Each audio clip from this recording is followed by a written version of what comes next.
Hi everyone, welcome to inspire classes. तो video series का part number 12 है ये। लास्ट क्लास में हम लोगों ने इक्वी पोटेंशियल सरफेस के बारे में डिस्कस किया था और उसके ऊपर बेस्ड जितने भी कॉन्सेप्ट्स थे, प्रॉपर्टीज़ थी, न्यूमेरिकल्स थे, मैंने आपको सब करा दिए थे। ऑलमोस्ट सब कुछ कवर हो चुका है उस टॉपिक के बारे में। तो आज हम अपना नया टॉपिक स्टार्ट करते हैं जो कि हमारा क्या है, relation between electric field and electric potential. ये दोनों क्वांटिटीज़ आपस में किस तरह से कोरिलेट होती हैं, कैसे इनके ऊपर बेस्ड क्वेश्चन सॉल्व किए जाते हैं, बहुत इंपॉर्टेंट है। और मेरी बात ध्यान रखना, इलेक्ट्रिक फील्ड और पोटेंशियल के बीच में जो रिलेशन आएगा वो आपको कैपेसिटर के क्वेश्चंस में भी काम आएगा जब आप कैपेसिटर्स पढ़ोगे। इसके अलावा जब आप लोग चैप्टर नंबर 3 पढ़ोगे ना, करंट इलेक्ट्रिसिटी, तो वहाँ पर भी डेरिवेशंस करते हुए हम लोगों को इलेक्ट्रिक फील्ड और पोटेंशियल के बीच में जो रिलेशन है उसकी ज़रूरत पड़ती है। तो ये बड़ा इंपॉर्टेंट रिलेशन है, दोनों को कंबाइन करने वाला। तो ध्यान रखना, एक वेक्टर क्वांटिटी और एक स्केलर क्वांटिटी को कंबाइन कर रहे हैं तो दोनों में क्या रिलेशन होता है उसको हम पढ़ेंगे आज। ठीक है, चलिए देखो, एक बेसिक सा डायग्राम ये एनसीईआरटी में दे रखा है, पहले इसको समझ लो अच्छे से। हमारे पास अपवर्ड डायरेक्शन में इलेक्ट्रिक फील्ड है और ये इलेक्ट्रिक फील्ड याद रखिएगा एक यूनिफॉर्म इलेक्ट्रिक फील्ड ही होगा। सिलेबस में हमारे यूनिफॉर्म इलेक्ट्रिक फील्ड ही होता है जनरली। ठीक है, तो हमारे पास ये एक यूनिफॉर्म इलेक्ट्रिक फील्ड है जो इस डायरेक्शन में है, ऊपर की तरफ है। इन्होंने इसमें दो इक्वी पोटेंशियल सरफेस बनाए हैं। एक सरफेस तो बनाया है इस पे ऊपर की तरफ, एक सरफेस नीचे बनाया है। नीचे वाले सरफेस पे इन्होंने क्या किया, एक पॉइंट ले लिया ए, ऊपर वाले सरफेस पे एक पॉइंट, मतलब सरफेस के नाम है, पॉइंट नहीं बल्कि मानो सरफेस के नाम है। ये नीचे वाले सरफेस का नाम क्या है ए, ऊपर वाले का नाम क्या है बी। बी वाली सरफेस पे एक पॉइंट रख लिया इन्होंने, क्या पॉइंट पी मान लिया। अब क्या करेंगे हम लोग, यहाँ पे इस पॉइंट पी पे एक छोटा चार्ज रख लेंगे क्यू नॉट, जिसको हम क्या बोलते हैं, टेस्ट चार्ज बोलते हैं। उससे पहले एक बात और देखो, क्योंकि ये दोनों दो डिफरेंट इक्वी पोटेंशियल सरफेस हैं तो दोनों के पोटेंशियल अलग अलग होंगे ना भाई। मान लो कि मैं ए सरफेस की बात करता हूं तो ए सरफेस का पोटेंशियल कितना माना हुआ है, वी माना हुआ है ए सरफेस का पोटेंशियल। तो इसका मतलब इस ए सरफेस पे जहां पर जितने भी पॉइंट प्रेजेंट होंगे सब पे पोटेंशियल कितना होगा, वी वैल्यू का होगा, है ना। बट जब मैं सरफेस मैंने चेंज कर दी, मैं ऊपर वाली सरफेस पे आ गया वी पे, तो यहाँ पे पोटेंशियल कुछ चेंज हो जाएगा। तो मान लिया कि यहाँ पे जो पोटेंशियल है वो कितना हो गया, वी प्लस डेल वी। इसको आप क्या कर लेना, आप चाहो तो इसको डेल्टा वी की जगह ये डी वी मान लेना, ठीक है, स्मॉल डी बना लेना, कोई दिक्कत नहीं है। और दोनों सरफेस के बीच में जो गैप है वो कितना है, डी इंटू एक्स कर लेना। इसको कितना गैप है, डी एक्स गैप है, आपको आसान पड़ जाएगा लिखना। तो दो सरफेस जो ए सरफेस और बी सरफेस है कितने गैप पे हैं, डी एक्स गैप पे हैं। इसका पोटेंशियल कितना है, फर्स्ट वाले सरफेस का वी पोटेंशियल है और ऊपर वाले सरफेस का कितना है, वी प्लस डी वी, जहां पे ये d V change in potential है कि जब आप dx डिस्टेंस पे आगे गए तो इतना चेंज आया पोटेंशियल में। तो अलग अलग सरफेस के अलग अलग पोटेंशियल होते हैं, तो जो भी पोटेंशियल इस सरफेस का है v प्लस डी वी, हर एक पॉइंट पे उतना ही रहने वाला है। ठीक, तो अब हम लोगों को दोनों के बीच में रिलेशन एस्टेब्लिश करना है। ये दोनों के बीच में जो रिलेशन आता है, इस कॉन्सेप्ट का नाम है पोटेंशियल ग्रेडियंट, यानी पोटेंशियल का डिस्टेंस के साथ चेंज होना। जहां पर भी ग्रेडियंट वर्ड लग जाता है ना, 11th में पढ़ा होगा, टेम्परेचर ग्रेडियंट आया करती थी, तो टेम्परेचर वेलोसिटी ग्रेडियंट आई थी वहां पे जब विस्कस फोर्स पढ़ाते हैं। तो ग्रेडियंट का मतलब जिस भी क्वांटिटी की बात हो रही है उस क्वांटिटी का डिस्टेंस के साथ चेंज होना। कि वेलोसिटी ग्रेडियंट की बात कर रहे हो तो कुछ डिस्टेंस पे आगे चलने पे वेलोसिटी कैसे चेंज होती है उसको वेलोसिटी ग्रेडियंट बोलते हैं। टेम्परेचर ग्रेडियंट का मतलब कि मेरे पास एक कंडक्टर है, उस कंडक्टर के एक एंड पॉइंट से अगर मैं दूसरे एंड पॉइंट तक जाऊं, यानी कुछ डिस्टेंस ट्रेवल करूं, तो पोटेंशियल उसमें टेम्परेचर में कितना चेंज आता है उसको टेम्परेचर ग्रेडियंट बोलते हैं। इसी तरह से पोटेंशियल ग्रेडियंट क्या बोलेंगे, इलेक्ट्रिक फील्ड के अंदर अगर एक पॉइंट से दूसरे पॉइंट तक जाते हैं तो पोटेंशियल में जो चेंज आता है उस चेंज को क्या बोलते हैं, पोटेंशियल ग्रेडियंट बोलते हैं। तो यहाँ से ये कॉन्सेप्ट आपको समझ में आ जाएगा बहुत अच्छे से। तो चलो शुरू करते हैं। क्या करने वाले हैं, इस स्मॉल चार्ज क्यू नॉट को हम लोग पी से, मतलब इस पॉइंट पी से नीचे की तरफ लेके आएंगे, इस पॉइंट पी से यहाँ पे लेके आएंगे। सपोज इस पॉइंट का नाम रख लेते हो कि इस सरफेस पे एक पॉइंट जो मैंने क्या नाम रख दिया, क्यू नाम रख दिया। तो मैं इस पॉइंट चार्ज को इस फर्स्ट वाले सरफेस से पॉइंट पी से कहाँ पे लेके आऊँगा, सेकेंड वाले सरफेस के पॉइंट क्यू तक लेके आऊँगा। तो अब एक्सटर्नल फील्ड के अगेंस्ट वर्क करना पड़ेगा ना भाई, फील्ड तो ऊपर की तरफ काम कर रहा है तो किसी एक्सटर्नल यूजर को इसे नीचे लेके आना पड़ेगा, तो एक्सटर्नल एजेंट को वर्क करना पड़ेगा यहाँ पे। तो यही कैलकुलेट करते हैं, work done by external agent. ये वर्क डन एक्सटर्नल एजेंट का, इलेक्ट्रिक फील्ड का सब समझा चुका हूं आपको।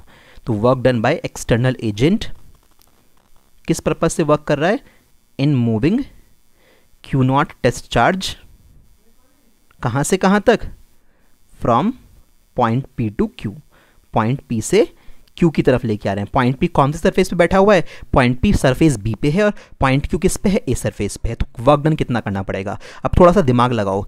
आप लोग नीचे की तरफ लेके आ रहे हो, यानी कि फोर्स नीचे काम करेगा, एक्सटर्नल फोर्स जो वर्क करेगा एफ एक्सटर्नल, चला के नीचे की तरफ लेके आ रहे हो तो फोर्स नीचे की तरफ वर्क करेगा।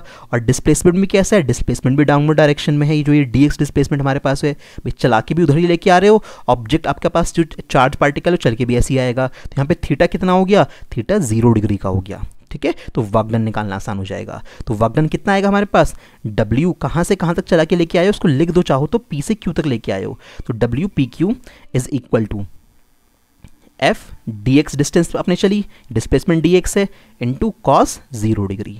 F कैसा है, एक्सटर्नल फोर्स है हमारे पास। ठीक है, तो हमारे पास WPQ इज इक्वल टू, अब F की वैल्यू क्या होती है, इलेक्ट्रोस्टैटिक फोर्स की वैल्यू क्या होगी, Q इंटू E। Q क्या है, Q नॉट, भाई चार्ज कौन सा चलाया तुमने, Q नॉट चार्ज चलाया है ना, तो Q नॉट इंटू ये इलेक्ट्रिक फील्ड E आ गया हमारे पास। तो हमारे पास ये इलेक्ट्रोस्टैटिक फोर्स की वैल्यू हो गई। dx हमारे पास dx ही रहेगा, इसकी जगह क्या आ गया, 1 आ गया। अब एक काम करो, अब Q नॉट को नीचे उतार लो यहाँ पे। तो जैसे ही Q नॉट को नीचे उतार के लाओगे तो आपके पास क्या बचेगा, E dx बचेगा यहाँ पे बस। अब याद करो कि वर्क डन है किसको, चार्ज को चला के लेके आने में वर्क डन है, कहाँ से कहाँ तक, P से Q तक, यानी चार्ज को P से Q तक चला के लेके गए हो और इतना वर्क डन करना पड़ा है। तो इस पूरे फॉर्मूले की वैल्यू क्या होती है, पोटेंशियल डिफरेंस होता है नहीं होता है। और वो कैसे लिखोगे आप लोग, वो लिखोगे VQ माइनस VP। याद है ना, work done upon charge potential difference होता है। चार्ज को P से Q पे चला के लेके गए हो तो बाद वाले में से पहले वाला माइनस करोगे, तो बाद वाले में से पहले वाला माइनस करा, इसकी वैल्यू मैंने ये लिख दी। ठीक, इक्वल टू में क्या चल रहा है मेरे पास, E dx चल रहा है। यहाँ तक कोई दिक्कत तो नहीं है। अब इसके बाद क्या करोगे, अब पॉइंट Q का पोटेंशियल लिखोगे, पॉइंट P का लिखोगे। पॉइंट Q कौन सी सरफेस पे था, सरफेस A पे था, और सरफेस A का पोटेंशियल कितना माना हुआ है, V पोटेंशियल माना हुआ है, तो V मैं यहाँ पे रख दूंगा। पॉइंट P का पोटेंशियल, पॉइंट P कौन सी सरफेस पे है, सरफेस B पे है, इस पे कितना पोटेंशियल है, V प्लस DV माना हुआ है, तो उसको मैं यहाँ पे रख दूंगा और सॉल्व करूंगा। ठीक है, तो VQ की जगह हम लोग वैल्यू भरते हैं।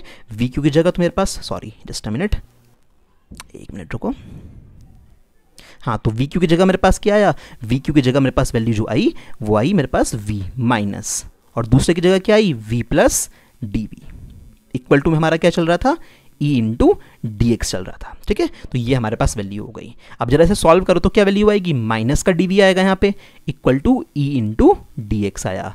और सॉल्व किया तो क्या आया, E is equal to minus DV upon dx। और जो ये फॉर्मूला बनाना बच्चों, ये बहुत इंपॉर्टेंट फॉर्मूला बना, इस फॉर्मूले को बड़े अच्छे से याद रखिएगा, बहुत इंपॉर्टेंट फॉर्मूला है आपके पास ये। ठीक है, यहाँ पे नेगेटिव साइन क्या शो करता है, एक इंपॉर्टेंट थिंग ये है, स्टार मार्क करके इसको लिखोगे कि जो नेगेटिव साइन आया है कि E की वैल्यू नेगेटिव में आ रही है, तो negative sign indicates that, negative sign का सिंपल सा मतलब ये है कि जब इलेक्ट्रिक फील्ड के डायरेक्शन में चलेंगे ना आगे की तरफ तो पोटेंशियल डिक्रीज होता है। तो negative sign indicates that electric field decreases in the direction of electric field, in the direction of, एक मिनट, मैंने यहाँ पे इलेक्ट्रिक फील्ड लिखा, इसको आप लिखोगे इलेक्ट्रिक पोटेंशियल लिखना है इस क्वांटिटी को यहाँ पे, इलेक्ट्रिक पोटेंशियल डिक्रीजेस, है ना, electric potential decreases in the direction of electric field. Electric field के डायरेक्शन में जब चलोगे ना आगे तो इलेक्ट्रिक पोटेंशियल डिक्रीज होना शुरू हो जाएगा। जैसे एग्जांपल के तौर पे सपोज करो कि मेरे पास यहाँ पे इलेक्ट्रिक फील्ड है, इस तरह से मैं इसको समझा देता हूँ तुम्हें, बहुत ईजी है ये बात। तो ये मेरा इलेक्ट्रिक फील्ड है, ठीक, इस इलेक्ट्रिक फील्ड में मैंने 3 पॉइंट माने, एक पॉइंट सपोज मेरा यहाँ था, एक पॉइंट सपोज करो मेरा यहाँ पे B था, एक पॉइंट मेरे पास यहाँ पे C था। अब मुझसे अगर पूछा जा रहा है तो इन तीनों पॉइंट में से किसका पोटेंशियल सबसे ज़्यादा है, आपको दिमाग में एकदम क्या आना चाहिए कि इलेक्ट्रिक फील्ड की डायरेक्शन में चलने पे इलेक्ट्रिक पोटेंशियल क्या होता है, डिक्रीज होता है। तो उसका मतलब अगर मैं A से B पे जाऊंगा तो इलेक्ट्रिक पोटेंशियल घट जाएगा, B से C पे जाऊंगा तो और घट जाएगा, क्योंकि आप आगे जाते जा रहे हो ना इलेक्ट्रिक फील्ड के डायरेक्शन में, तो जैसे जैसे इलेक्ट्रिक फील्ड के डायरेक्शन में बढ़ोगे तो पोटेंशियल घटता जाएगा। इसका मतलब C का पोटेंशियल सबसे कम होगा, B का उससे ज़्यादा होगा, A का उससे ज़्यादा होगा। तो अगर ऑर्डर यहाँ पे लगाना हो तो कैसे लगाओगे, A का पोटेंशियल सबसे ज़्यादा होगा, B का उससे कम होगा और C का पोटेंशियल सबसे कम होगा। तो इस तरह से इस कॉन्सेप्ट को हम अप्लाई करेंगे, काफी जगह पे एक बात काम आएगी, ध्यान रखना। तो ये तो एक बेसिक सा फॉर्मूला हो गया कि E is equal to minus DV upon dx। और बात क्या ध्यान रखनी है कि इलेक्ट्रिक फील्ड की डायरेक्शन में आगे जब जाते हैं तो इलेक्ट्रिक पोटेंशियल डिक्रीज होना शुरू हो जाता है। ठीक है, अब इस चीज को 3 डायमेंशन में 3D वेक्टर में लिखते हैं, ये इंपॉर्टेंट चीज है, इन 3D कोऑर्डिनेट सिस्टम, क्योंकि इसके ऊपर न्यूमेरिकल्स आते हैं। फिर 3D कोऑर्डिनेट सिस्टम में जब इसको यूज करेंगे हम लोग तो कैसे लिखेंगे, देखो इलेक्ट्रिक फील्ड को 3 डायमेंशन में, तो 3D में i cap j cap k cap सब चलते हैं, तो EX x component i cap plus EY j cap, उसके अलावा प्लस EZ के कैप। ठीक। अब E x E y E z की वैल्यू लिखते हैं। तो अब यहाँ पे जब मैं अलग अलग वैल्यू लिखूंगा ना, एक्स एक्सिस के अलॉन्ग, वाई एक्सिस के अलॉन्ग, जेड एक्सिस के अलॉन्ग, इतना तो मुझे पता है नेगेटिव में वैल्यू आएगी, बट ये डी वर्ड नहीं आएगा। इस डी जो आप पढ़ते हो 11th क्लास में, पूरा मैथमेटिक्स में पढ़ते हैं, इसको बोलते हैं टोटल डिफरेंशिएशन कर रहे हो। इसके अलावा एक और टर्म होती है जिसे बोलते हैं पार्शियल डिफरेंशिएशन। उसके लिए सिंबल बनेगा ऐसा, ये 6 है ना, उल्टा 6, इसको क्या बोलते हैं? इसको डेल बोलते हैं, DEL। तो ये डेल वर्ड बनेगा। यहाँ पे डेल्टा अलग होता है, कई बच्चे ऐसे बना देते हैं इसको, ये डेल्टा, ये गलत है, ये मत बनाना, ये डेल्टा अलग है, ये डेल वर्ड अलग है। तो मैं यहाँ पे क्या बनाऊंगा, ध्यान से देखना, माइनस का del V upon del X. भाई एक्स है तो एक्स की बात आ जाएगी, ठीक, आई कैप।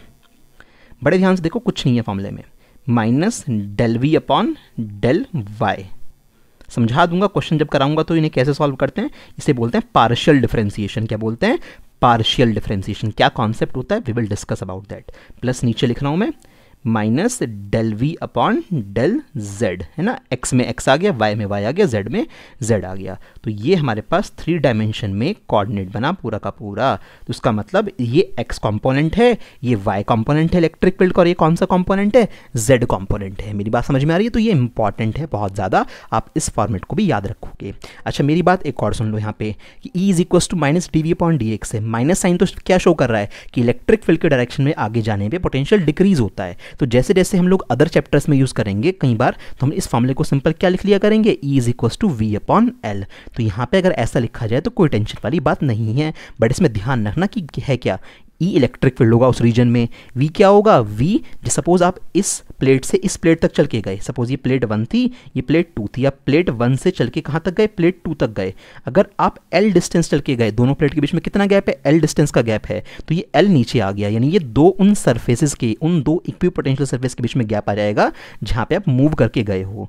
और ये V ऊपर वाला क्या है, ये V उन दोनों सर्फेस के बीच का पोटेंशियल डिफरेंस कहलाएगा। पोटेंशियल नहीं है, पोटेंशियल डिफरेंस कहलाएगा उन दो सर्फेस के बीच का, जिनके बीच में कितना गैप है, एल गैप है। तो हम लोग आगे के जब चैप्टर्स पढ़ेंगे तो वहां पे इसी फॉर्मूले को यूज करके हम लोग इलेक्ट्रिक फील्ड से पोटेंशियल या पोटेंशियल से इलेक्ट्रिक फील्ड बना लेते हैं। तो ये E is equal to V by L use करेंगे। माइनस साइन तो हमें डायरेक्शन शो करता है, बताता है सिर्फ कि इलेक्ट्रिक फील्ड के डायरेक्शन में आगे जाने पे पोटेंशियल डिक्रीज होता है, और हम लोग इसको इस फॉर्मेट में भी यूज किया करते हैं। ठीक है, तो हल्का सा ध्यान रखिएगा। नोट कहां तक करोगे, यहां तक नोट करोगे, ये सारी कहानी, पीछे वाली कहानी, और यहां तक नोट करना है। ये बेसिक फॉर्मूला है, ये हमारे पास क्या है, स्टैंडर्ड फार्मूला हो गया। इसको 3 डायमेंशन में 3D कोऑर्डिनेट सिस्टम में पार्शियल डिफरेंशिएशन का यूज करके मैंने आपको यहाँ पे लिखवा दिया। ठीक है, अब चलो अब क्वेश्चन से स्टार्ट करते हैं।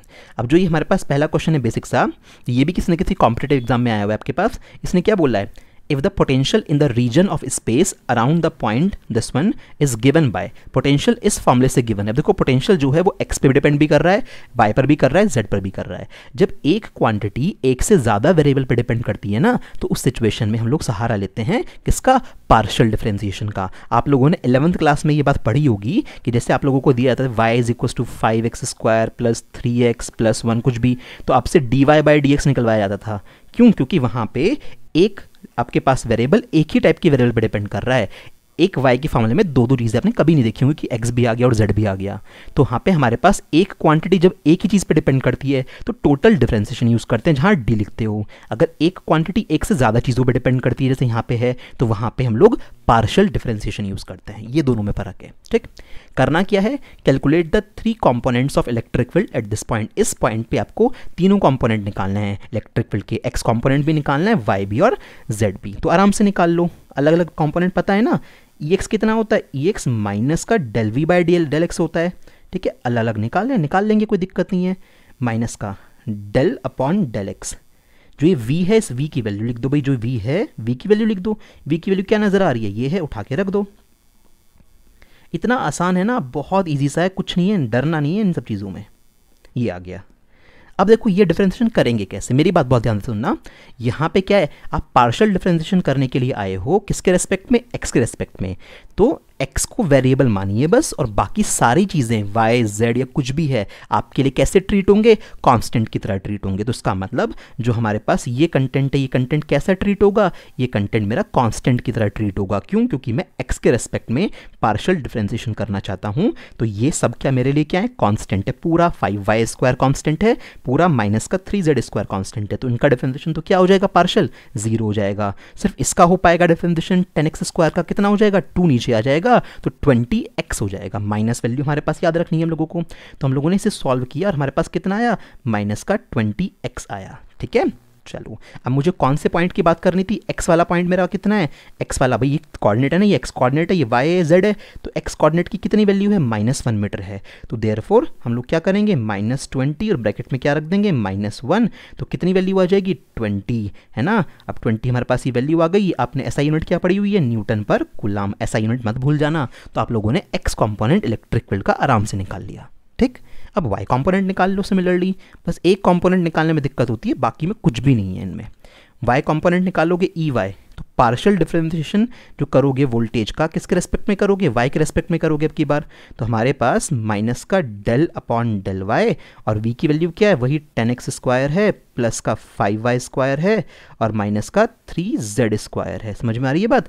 तो यहाँ पे देखो क्या है, y के रेस्पेक्ट में पार्शियल डिफरेंशिएशन करना है, तो ये x वाली क्वांटिटी और z वाली क्वांटिटी कांस्टेंट हो गई, तो इसके रेस्पेक्ट में मतलब इसी का डिफरेंशिएशन होगा बस, बाकी तो क्या हो गया, 0।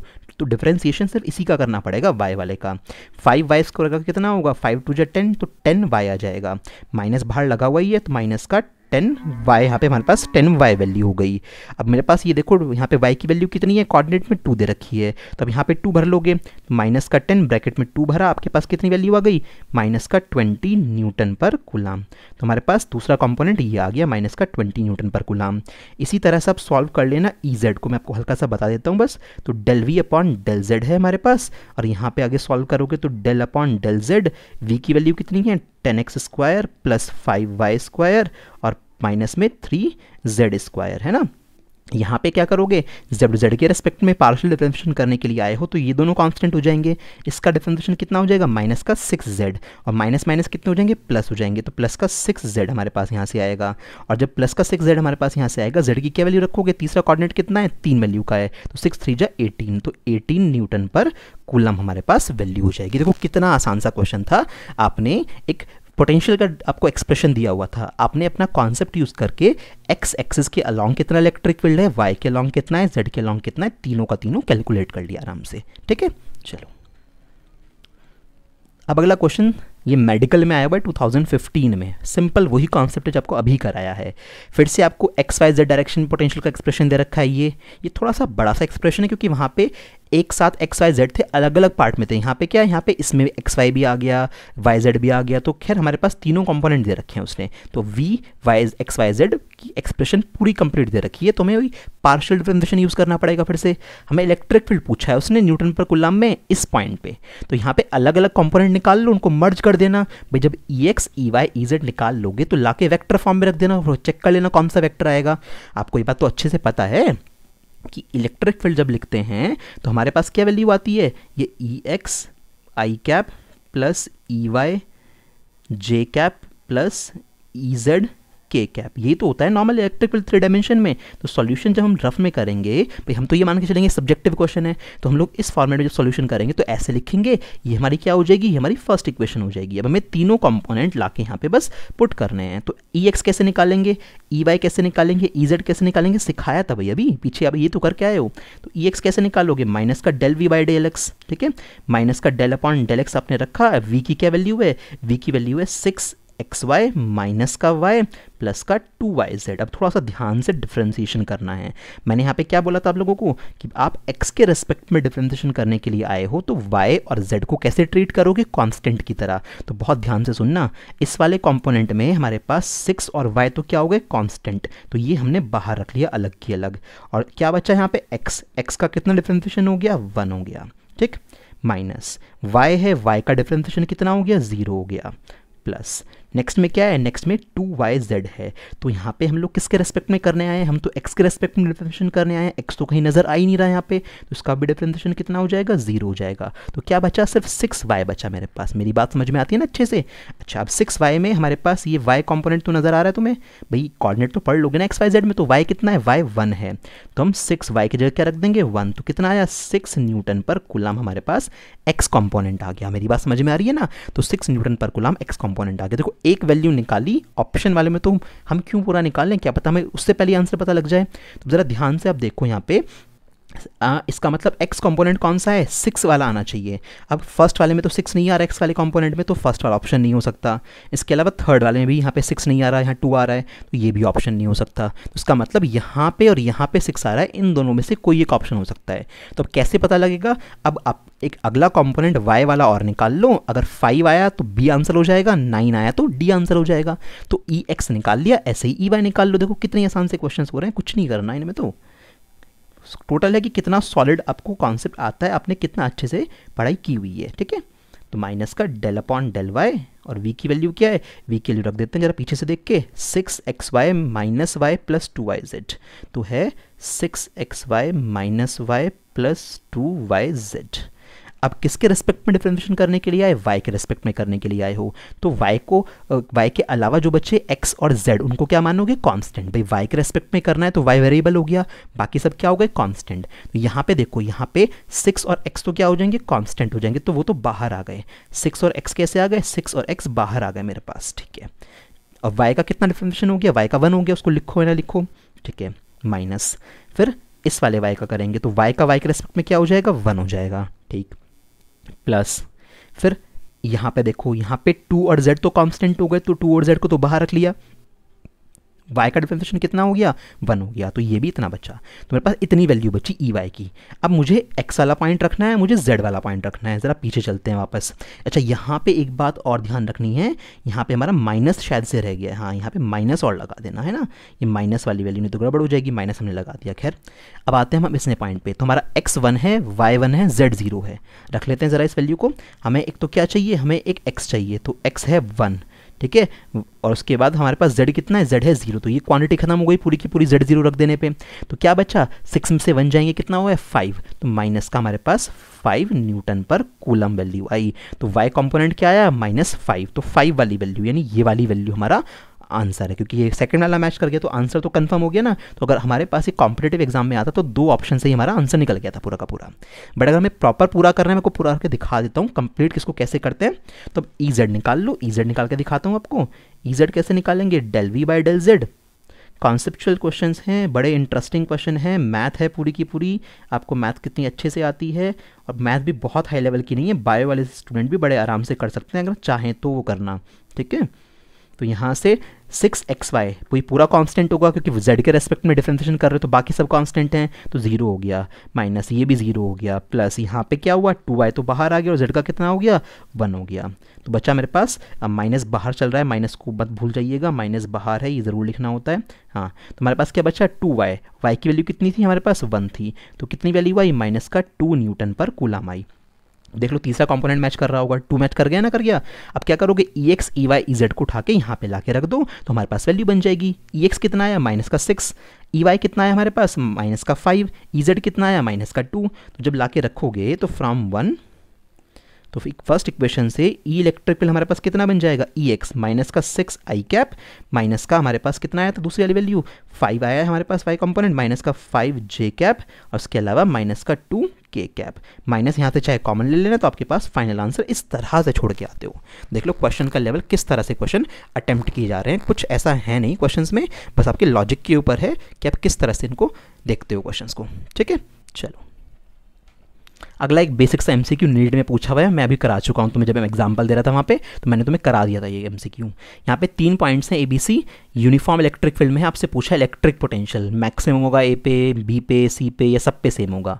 कॉन्सेप्ट क्या कहता है, कॉन्सेप्ट ये कहता है when we go in the direction of electric field then the value of electric potential decreases। तो भैया इलेक्ट्रिक फील्ड की डायरेक्शन में जाने पे इलेक्ट्रिक पोटेंशियल डिक्रीज होता है, तो उसका मतलब सबसे ज़्यादा पोटेंशियल किसका होगा, बी का, उससे कम किसका होगा, सी का, उससे भी कम किसका होगा, ए का। कॉमन सेंस की बात समझ में आ रही है भाई, जैसे जैसे तुम आगे बढ़ोगे इलेक्ट्रिक फील्ड में पोटेंशियल घटता जाएगा, तो यहाँ सबसे कम मिलेगा, मैंने लिख दिया, यहाँ उससे ज़्यादा है, हाँ यहाँ सबसे ज़्यादा होगा क्योंकि ये सबसे पहले वाला पॉइंट है, तो यहाँ सबसे ज़्यादा, फिर उससे कम, और फिर उससे कम, क्योंकि आगे बढ़ते जाओगे जैसे जैसे पोटेंशियल घटता जाएगा, तो बी पर मैक्सिमम होगा। तो इसका मतलब कौन सा आंसर हो गया, ऑप्शन बी हमारे पास आंसर आ गया, खत्म। बस यूं देख के आंसर लगाना था डायरेक्ट। सीबीएसई ने सैंपल पेपर में दिया हुआ, 2-3 बार सैंपल पेपर में आया हुआ है क्वेश्चन, ये इंपॉर्टेंट है। 2 प्लेट दे रखी हैं, इस पे 2 पॉइंट है एक्स और वाई, 10 वोल्ट की प्लेट है, तो उसका मतलब हर पॉइंट पे कितना है 10 वोल्ट, यहाँ 10 वोल्ट, यहाँ 10 वोल्ट, या कहीं पर भी ये 10 वोल्ट है।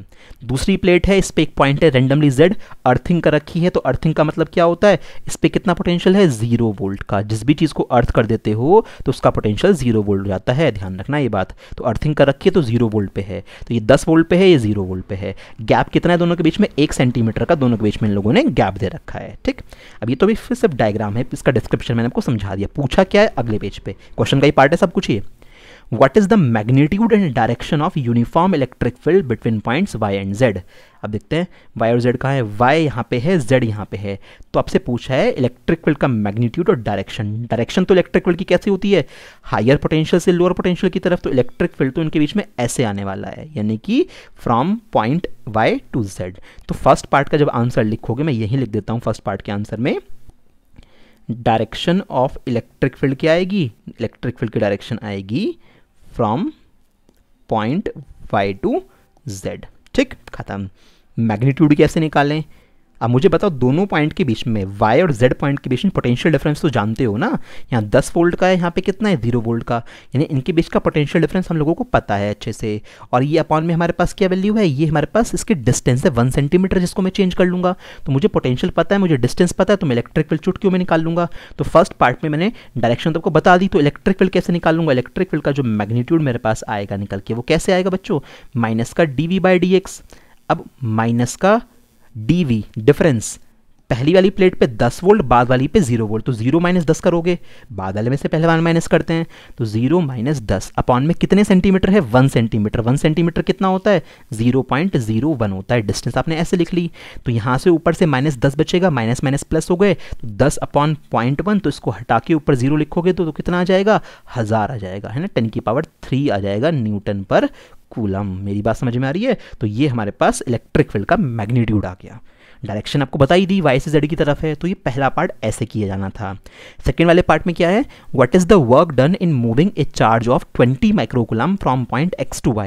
x से y लेके जाना है, और x और y तो एक ही सरफेस पे प्रेजेंट है, यानी इक्वी पोटेंशियल सरफेस पे प्रेजेंट है, तो जितना पोटेंशियल x का उतना पोटेंशियल y का। तो क्या लिखोगे सेकंड वाले में जब सॉल्यूशन करोगे, सेकंड वाले के सॉल्यूशन में जब वर्क डन है x से y पे लेके जाना है, किस चार्ज को 20 माइक्रोकूलम को, तो 20 माइक्रोकूलम का चार्ज आ गया, x से y पे लेके जाना है, तो y के पोटेंशियल में से x के पोटेंशियल को माइनस करोगे, और जब माइनस करोगे तो क्या वैल्यू आएगी इसकी 0 आएगी। क्यों, क्योंकि x और y के पोटेंशियल कैसे हैं, आपस में बराबर है, एक ही सरफेस पे प्रेजेंट है ना, इक्वी पोटेंशियल सरफेस पे, तो वर्क डन कितना आएगा 0 आएगा।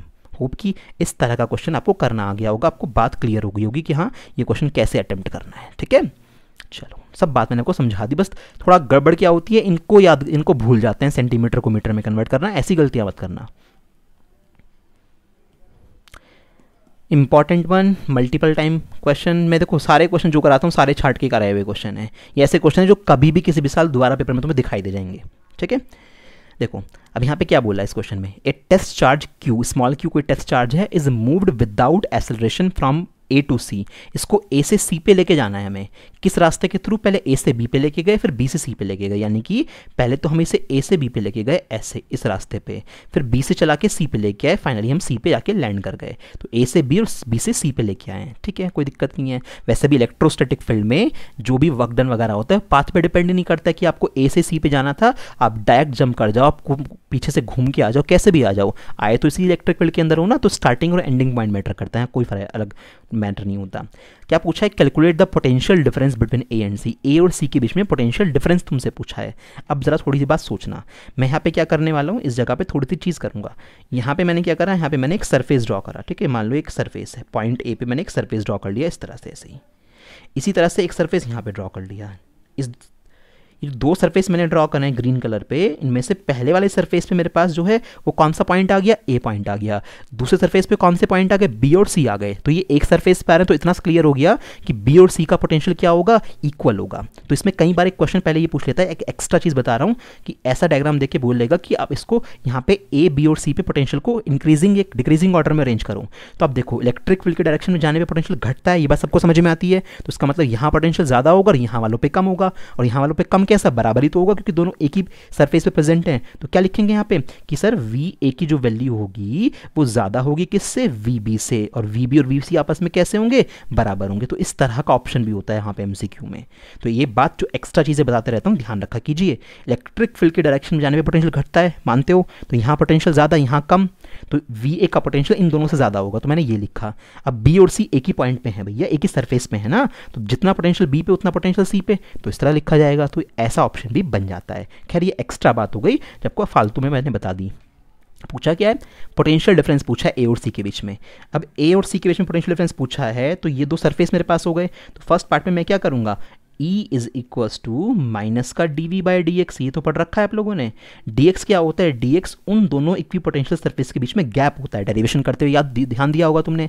तो डी एक्स उन दोनों सरफेस के बीच में गैप होता है जिन दोनों सरफेस की बात कर रहे हो। अब इन दोनों सरफेस में कितना गैप है सर, दे ही नहीं रखा, तो दिमाग लगाओ, ये 5 सेंटीमीटर है, ये 3 सेंटीमीटर है, पाइथागोरस लगाओगे तो पाइथागोरस से ये वाली वैल्यू कितनी निकाल लोगे, 4 सेंटीमीटर का गैप आ जाएगा या नहीं आ जाएगा। तो ये 4 सेंटीमीटर का गैप आ गया, तो नीचे सेंटीमीटर में वैल्यू आएगी, ये भी चेंज करना पड़ेगा। तो दो पॉइंट के बीच में मेरे पास 4 सेंटीमीटर का गैप आ गया। पोटेंशियल डिफरेंस निकालना है ना मुझे, तो ये निकालूंगा। तो ई तो मेरे पास ई ही है, मुझे कुछ दे नहीं रखा, तो ई तो मेरे पास ई एज इट इज रहा, ठीक है। माइनस डीवी मेरे पास कैसा आएगा, पोटेंशियल डिफरेंस की वैल्यू निकालनी है मेरे को सिर्फ, तो पोटेंशियल डिफरेंस जिसमें पास कितना आ गया, डीवी रख दो उसको, सिर्फ क्या लिखोगे इसको, वो डीवी रहने दो। अपॉन में क्या है, डी एक्स कितना है, डी एक्स है मेरे पास 4 सेंटीमीटर। 4 सेंटीमीटर कितना होता है, 0.04 होता है मीटर में। तो फाइनली डीवी कितना आ गया मेरे पास, डीवी की वैल्यू आ गई, मतलब मैं डीवी जो निकाल रहा हूँ नेगेटिव साइन यहाँ पे छोड़ दूंगा, क्योंकि सिर्फ मुझे क्या बताना है, मुझे वैल्यू बतानी है, डीवी के डिफरेंस बताना है, पोटेंशियल डिफरेंस। तो 0.04 ई है ना, इतने हमारे पास वैल्यू आ जाएगी। यूनिट्स लिख देना बाद में, क्योंकि यहाँ पे हमें कुछ और दे नहीं रखा है। यहाँ पे नेगेटिव साइन क्यों छोड़ दिया, नेगेटिव साइन तो यहाँ पे मुझे वैल्यू तो ज़्यादा पता नहीं है, तो मुझे नेगेटिव साइन तो बस ये बताता है ना कि इलेक्ट्रिक फील्ड के डायरेक्शन में जाने पे पोटेंशियल घटता है, तो यहाँ पे नेगेटिव साइन को आप अवॉइड कर सकते हो। तो यहाँ पे पोटेंशियल डिफरेंस कितना आ गया, 0.04 ई, इतने यूनिट का आ गया। तो ये पहला पार्ट हुआ, बहुत अच्छे से देख लेना क्या किया है यहाँ पे, और पहले ये एक्स्ट्रा चीज़ तुम्हें मैंने बता दी थी ऑलरेडी, ठीक है। तो ए और सी के बीच में पोटेंशियल डिफरेंस के निकालने के लिए मैंने दोनों पे एक एक इक्वी पोटेंशियल सरफेस ड्रॉ कर ली, और उनके बीच का परपेंडिकुलर डिस्टेंस देखा। ये डिस्टेंस मत देख लेना, 5 सेंटीमीटर गलत हो जाएगा, ये परपेंडिकुलर थोड़ी ना है। इस फॉर्मूले में जो डिस्टेंस आती है वो उन दोनों सरफेस के बीच की परपेंडिकुलर डिस्टेंस आती है। फॉर्मूले रटने से काम नहीं चलेगा, फॉर्मूले की बातें बहुत बारीकी से बतानी चाहिए। तो ये डी एक्स की आती है, परपेंडिकुलर डिस्टेंस थी वहाँ पे जब आपने दो सरफेस बनाए थे एक के ऊपर एक, जब फॉर्मूला डिजाइन करा था, तो वहाँ पे ये डिस्टेंस कितनी थी, डी एल या डी एक्स जो भी ली हुई थी, ठीक। खैर अब यहाँ पे आते हैं सेकंड पे, at which point of the two मतलब ए और सी की बात कर रहे हैं, is the electric potential more and Y, किस पे इलेक्ट्रिक पोटेंशियल ज़्यादा होगा, क्यों, तो समझ में आ गया भैया, ये बता दिया था ना। ए पे पोटेंशियल ज़्यादा होगा, सी पे पोटेंशियल कम होगा, क्योंकि ए और सी के केस में सी आगे है, इलेक्ट्रिक फील्ड के डायरेक्शन में आगे जाने पे मिलेगा, तो सी पे पोटेंशियल कम हो जाएगा। तो क्या लिखोगे, सिंस वी नो दैट, ये रिटर्न में लिख लेना, since we know that the value of electric potential decreases in the direction of electric field, that's why the potential of A, यानी कि the potential of A would be greater than potential of C. खत्म।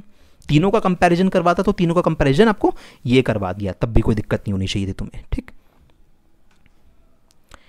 हाँ जी, अब अगले question पे आते हैं। ये क्वेश्चन आया था 2019 के बोर्ड एग्जाम में, यहीं के पेपर में आया था।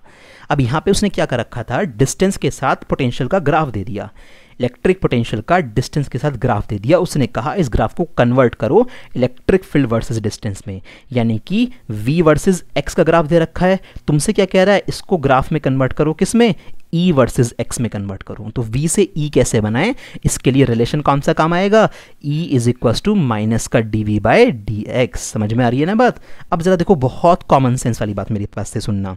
आपको जो कॉन्सेप्ट पढ़ाया गया था कि इलेक्ट्रिक फील्ड की डायरेक्शन में जाने पे पोटेंशियल घटता है ना, चेंज हो रहा है, पोटेंशियल घट रहा है, इलेक्ट्रिक फील्ड के डायरेक्शन में जाओगे तो पोटेंशियल डिक्रीज होगा, उस कॉन्सेप्ट को यूज करूंगा। वहाँ पे इलेक्ट्रिक फील्ड कैसा लेते हो, यूनिफॉर्म इलेक्ट्रिक फील्ड लेते हो ना, कांस्टेंट वैल्यू का इलेक्ट्रिक फील्ड लेते हो ना, कि ई की जो भी वैल्यू है, मान लिया 5 न्यूटन पर कूलम आई तो 5 ही रहेगी, यहाँ से लेके यहाँ तक आप जाओगे, इस जगह से इस जगह तक 5 ही वैल्यू मिलेगी। ये तो मतलब होता है यूनिफॉर्म इलेक्ट्रिक फील्ड का, कि इलेक्ट्रिक फील्ड कॉन्स्टेंट वैल्यू का है। तो ये कॉन्सेप्ट वहीं पर तो काम करा रहे हो कि इलेक्ट्रिक फील्ड कॉन्स्टेंट वैल्यू का हमारे पास है, तब हम लोग इसको यूटिलाइज कर रहे हैं। अगर इलेक्ट्रिक फील्ड की अलग अलग वैल्यू हो हर जगह पे, फिर इसको 3 पार्ट में तोड़ देते हैं, एक्स वाई और जेड डायरेक्शन में, वो बात की बात है। तो यहाँ पे हम लोग इस कॉन्सेप्ट को यूज करने वाले हैं। अब देखो 3 पार्ट में तोड़ो इस चीज को। पहले रफ डायग्राम बना देता हूँ, एक यहीं बना देता हूँ, यहाँ पे हमारे पास वैल्यू क्या है, ये एक काम करो उसको पीछे वाले पेज पे बनाते हैं, यहाँ तो सही नहीं बनेगा हमारे पास। मैं इसको पहले v वाला ग्राफ बना रहा हूँ जो पीछे दे रखा था। v वाला ग्राफ हमारा v वर्सेस x जो दे रखा है वो कुछ इस तरह का है, रफ सा बना दो, ये तो पीछे बना हुआ ही है। यहाँ पे वैल्यू कितनी है 1 है ना, यहाँ पे वैल्यू कितनी है 2 है, और यहाँ पे वैल्यू कितनी है 3 है, ये दे रखा है। मुझे कन्वर्ट करना है e वर्सेस x में, तो e वर्सेस x में जब कन्वर्ट करूँगा तो थोड़ा सा प्रॉपर स्टैंडर्ड वे में ग्राफ बनाऊँगा। तो ये x, ये हमारे पास इलेक्ट्रिक फील्ड पॉजिटिव डायरेक्शन में, ये ऑरिजिन, ये इलेक्ट्रिक फील्ड नेगेटिव डायरेक्शन में। अब ज़रा सुनिएगा, जब बात करेंगे फर्स्ट पार्ट में, ये सॉल्यूशन बता रहा हूँ, इसको ऐसे लिख लो, फ्रॉम 0 to 1, फ्रॉम x की वैल्यू कहाँ से, from x is equals to 1 to x is equals to, from x is equals to 0 to x is equals to 1, 0 से लेके कहाँ तक 1 तक। ठीक, जब इस वैल्यू की बात करेंगे 0 से 1 तक की बात करेंगे, अब जरा 0 से 1 तक की बात में सोचो क्या हो रहा है, पोटेंशियल डिस्टेंस के साथ बढ़ रहा है, ये लाइन नज़र आ रही है ना, तो पोटेंशियल डिस्टेंस के साथ इंक्रीज हो रहा है। तो इसका मतलब हमारे पास पॉइंट है 3, इस तरह से ये 0 वाला पॉइंट है, ये मेरे पास 1 वाला पॉइंट है, ये मेरे पास 2 वाला पॉइंट है, ये मेरे पास 3 वाला पॉइंट है। मुझे इतना समझ में आ रहा है यहाँ पे कि जब मैं 0 से 1 की तरफ जाता हूँ, इस डायरेक्शन में जाता हूँ, तो पोटेंशियल क्या हो रहा है, इंक्रीज हो रहा है। अब पोटेंशियल अगर इंक्रीज हो रहा है तो इसका मतलब इलेक्ट्रिक फील्ड क्या होगा, इसके अपोजिट डायरेक्शन में होगा। इलेक्ट्रिक फील्ड ऐसे होना चाहिए अपोजिट में, क्योंकि आप लोगों ने पढ़ रखा है ना, इलेक्ट्रिक फील्ड के डायरेक्शन में जाने पर पोटेंशियल क्या होता है, डिक्रीज होता है। तो अगर ऐसे जाने पर पोटेंशियल इंक्रीज हो रहा है तो इलेक्ट्रिक फील्ड कैसे होगा, अपोजिट होगा। यानी कि आपका ये ग्राफ ऊपर की साइड बना हुआ था, अब की बार जो ग्राफ बनेगा वो कैसे बनेगा, इलेक्ट्रिक फील्ड का नीचे की साइड बनेगा, और ऐसा ग्राफ बनेगा 0 से 1 तक। अब यहाँ पे एक कांस्टेंट वैल्यू का, यहाँ पे वैल्यू नहीं पता, वैल्यू भर नहीं सकते क्योंकि यहाँ भी पता नहीं थी आपको वैल्यू, तो आपके पास ये ग्राफ कैसा आया, ये कांस्टेंट वैल्यू का ग्राफ आया। क्यों, ये जो इलेक्ट्रिक फील्ड बनाया होगा ये यूनिफॉर्म वैल्यू का होगा ना, 5 न्यूटन पर कूलम है तो 5 का ही होगा ना, तो ये बात तो आपको बता चुका हूँ पहले भी।